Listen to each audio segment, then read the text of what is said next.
Guys, I want to address a few frequently asked questions that I keep seeing show up in the comment field about the ATF's pistol brace ban. And let's not mince words, that's exactly what this is. So in this video, I want to walk through a couple of those big questions that are out there, including most importantly, the timelines of when things will be going into effect. Let's get into it.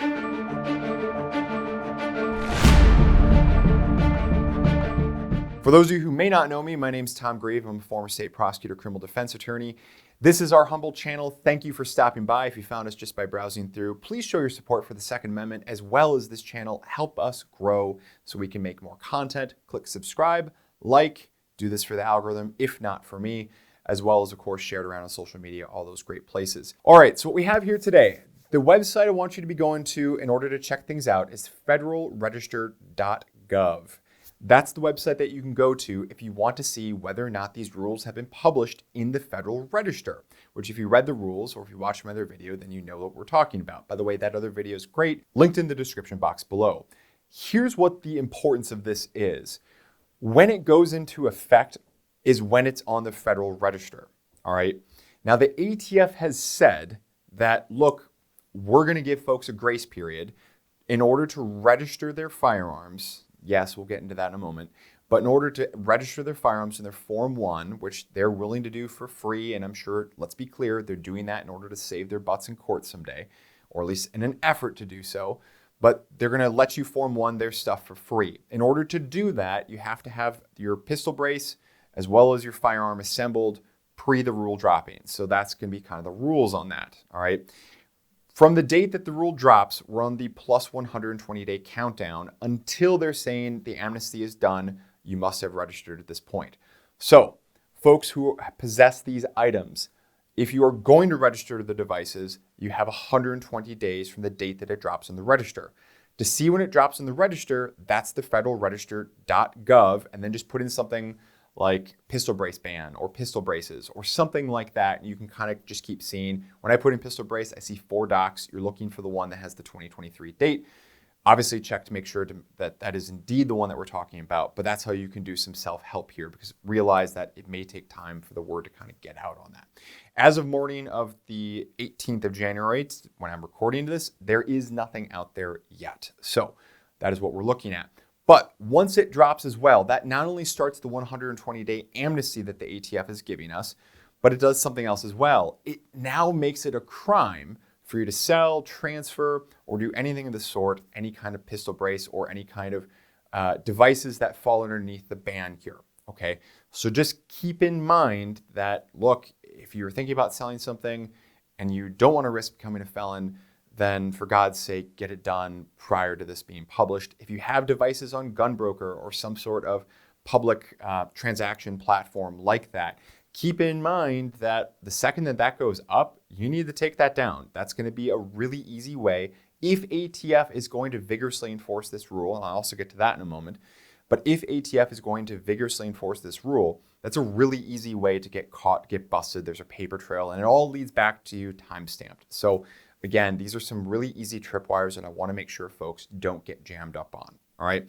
So we've covered those few things. How do you self-help when this gets published? What are the 2 different timelines, namely the 120-day amnesty for the Form 1 SBR for the individuals on pre-assembled devices prior to going live on the registry, as well as the fact that once it goes live on the registry, no sales, no transfers, no trades, at least if you do, straight to jail.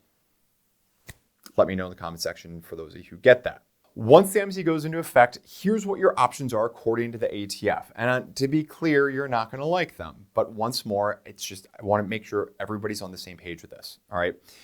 You can either alter the device such that basically it's done. So that's code for basically destroy a qualified brace. When I say qualified brace, I'm not talking about any old brace. I'm talking about the braces that basically are applicable to this ban, which are basically any old braces at this point. I'll also make sure that we put the links to not only the rule from the ATF, but as well as their supplementary information with pictures and specific make, model, brand descriptions that they say at a minimum is a partial list of qualified devices. So you can destroy the brace. You can somehow modify the pistol in question to make sure that you cannot reattach it. You can also turn in the brace and or weapon, which I'm sure is everybody's first idea of what you want to do, right? Or, of course, you can take them up on their offer for the free Form 1 SBR, which arguably, yes, it does absolutely create, in essence, a de facto registry and registration. So, guys, I'm not here to tell you to do this or not do that. I'm just saying, look, let's acknowledge the facts. That's absolutely what can be happening here. But let's also acknowledge the fact that many people will choose to do that. So everybody needs to make their own decision here. As an attorney, I can, of course, lose my license if I encourage somebody to break the law. Yes, I understand that the Second Amendment higher than some sort of ATF regulation, which arguably they can't even do.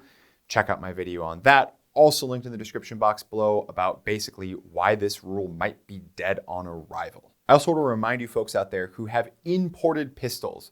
So I'm looking at you CZ and you HK guys at a minimum, where to my knowledge, basically everything's manufactured overseas and imported in, that those were exempted from 922R compliance issues, meaning that if you do have a foreign pistol, like an HK-SP5 for instance, where everything's German made, all the parts, all the internal parts are German made, if you do choose to SBR it, it is now subject to 922R compliance. So there's a minimum amount of basically foreign US parts you have to be watching out for. Otherwise, straight to jail once more, okay?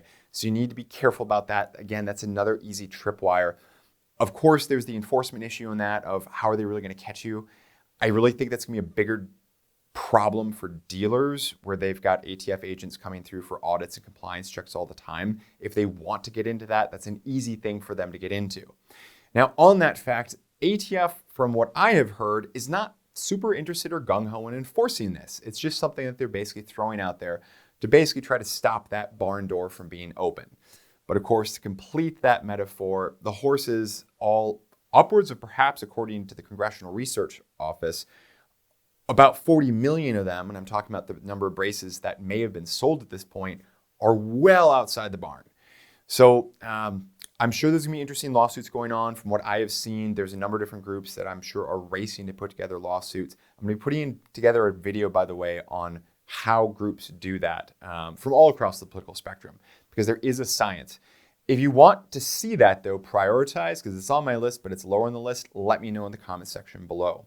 All right, guys, and I've got one more big thing I want to let you know about. But before I get there, if you haven't already done so, about 90% of you who watch our channel are not subscribers. Please show your support for the Second Amendment. Help us grow. Comment, like, subscribe, share, all that kind of good stuff. It helps us with the YouTube algorithm so that our videos get out in front of more people.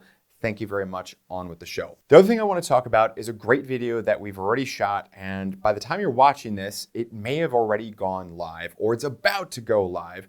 We're just talking about the law of constructive intent.